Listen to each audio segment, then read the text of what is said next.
औरंगजेब की कब्र महाराष्ट्र में रहेगी या खोद डाली जाएगी, इस पर राजनीतिक संग्राम चल रहा है। छत्रपति शिवाजी महाराज के वंशजों ने मांग की थी कि क्रूर और अत्याचारी शासक औरंगजेब की कब्र महाराष्ट्र से हटाई जानी चाहिए। इस पर महाराष्ट्र के मुख्यमंत्री देवेंद्र फडणवीस ने कहा कि चाहते तो वो भी हैं कि कब्र हटा दी जाए, लेकिन कांग्रेस ने इसे भारतीय पुरातत्व विभाग की संरक्षित धरोहर की लिस्ट में डाल दिया, जिसमें कानूनी अड़चन है। अब विपक्ष कह रहा है कि कानूनी अड़चन दूर करना भी सरकार का ही काम है।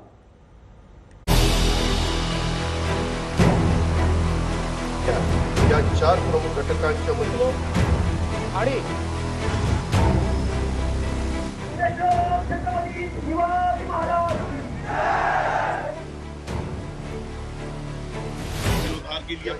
मराठी अस्मिता की सियासत का रुतबा ऐसा है कि सदन में सूबे का बजट आ गया, मगर शोर औरंगजेब की कब्र पर ही है। औरंगाबाद का नाम तो पहले ही छिन गया था, अब कब्र पर बुलडोजर दौड़ने का खतरा मंडराने लगा है, क्योंकि समाजवादी पार्टी के नेता अबू आजमी के एक बयान से ऐसा पेंडोरा बॉक्स खुला है कि सियासत के हर मुद्दे पर औरंगजेब और उसकी कब्र हावी है। शिवाजी के वंशज कहते हैं कि औरंगिया की कब्र खोद डालो। बीजेपी के सांसद कहते हैं कि कब्र तो महाराष्ट्र से हटनी ही चाहिए।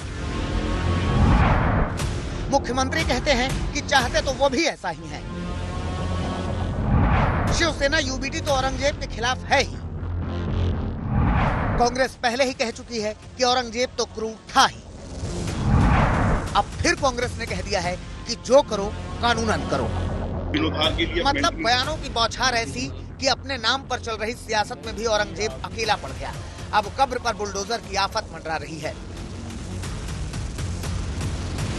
ठेवून काय उपयोग आहे? म्हणजे काय,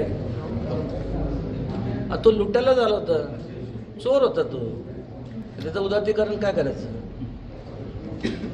कसं करतं काय?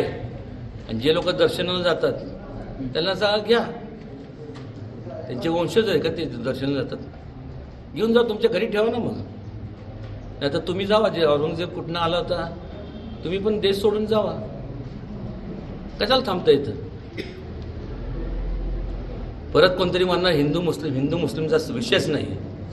एक जेसीबी मारला, खापकीन गेलं की गेलं, या टाकून कुठेतरी। साहेब, आम्हालाही प्रत्येकाला असंच वाटतं, फक्त काही गोष्टी कायद्याने करावे लागतात, कारण ती संरक्षित आहे।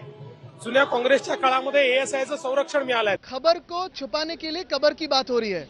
आप ही के हाथों में प्रशासन है, निकालिए, लेकिन वहां रखिए एक बोर्ड कि यहाँ जो जो महाराष्ट्र पे चल के आया उसे ऐसे ही दफनाया जाएगा। फिर वो औरंगजेब हो, सोलापुरकर हो, कोरटकर हो, या जो भी इस महाराष्ट्र के विरोध में काम करेगा।